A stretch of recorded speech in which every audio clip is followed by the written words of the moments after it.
En fait, vous savez que les abeilles participent à plus de 80% de la pollinisation des plantes, des végétaux et des fleurs. Malheureusement, actuellement, et c'est ce qui est très sidérant, on remarque qu'ils sont en train de diminuer de manière drastique. Cela est dû à quoi? Normalement, c'est dû à beaucoup de facteurs, en commençant par les changements climatiques qu'on observe tous, la déforestation, l'expansion de l'urbanisation et aussi l'utilisation des ruches rudimentaires ou traditionnelles. Cela, normalement, comme vous pouvez le voir, c'est sans conséquence sur la réduction ou la diminution de la productivité du miel. Nous avons réfléchi à une nouvelle technologie très innovante qui à la fois intègre la ruche intelligente connectée et un jardin aussi moderne qui sera connecté.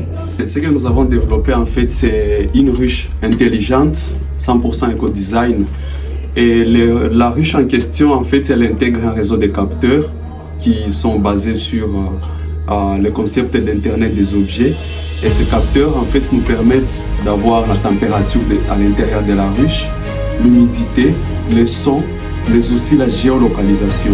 C'est-à-dire la ruche en fait nous informe sur sa position et en cas de vol, nous avons mis un système d'alerte qui peut nous indiquer à la fois où se trouve la ruche à temps T et nous envoyer des données en fait sur une application que nous avons, sur laquelle nous avons développé une chaîne. Et l'application en question s'appelle ThingSpeak. En gros, pour résumer ce que nous avons fait, nous avons introduit juste un mini ordinateur à l'intérieur d'une ruche classique. Cela permet à la fois de surveiller le couvain, de savoir quand est-ce qu'il y a du miel disponible à l'intérieur de la ruche, mais également de surveiller l'environnement. En fait, nous avons fait un outil qui est une sentinelle de la biodiversité. Alors, comme vous l'avez vu, notre projet rentre dans le cadre du développement durable, notamment en renforçant la durabilité économique, sociale et environnementale de la population. Oui, cela signifie tout simplement que pour des organisations comme Artemis Africa ou Agro Africa ou Toani Nofiko, qui est à Madagascar, heureusement, en fait, nous sommes maintenant en mesure d'augmenter à la fois les revenus des communautés en leur permettant d'atteindre 40% des revenus en plus. Et nous avons également un autre argument très important, c'est que vous pouvez vendre à la fois la ruche, mais aussi les produits de la ruche. Donc nous avons le miel, la cire d'abeille, les venins qui sont des produits très importants dans le système de la ruche.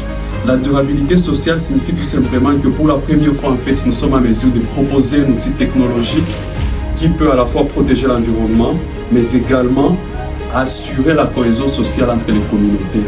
Pour les populations qui subissent des catastrophes naturelles, en fait, elles vont bénéficier d'un système de ruchers-écoles dans lequel les populations vont apprendre les bases de l'agriculture.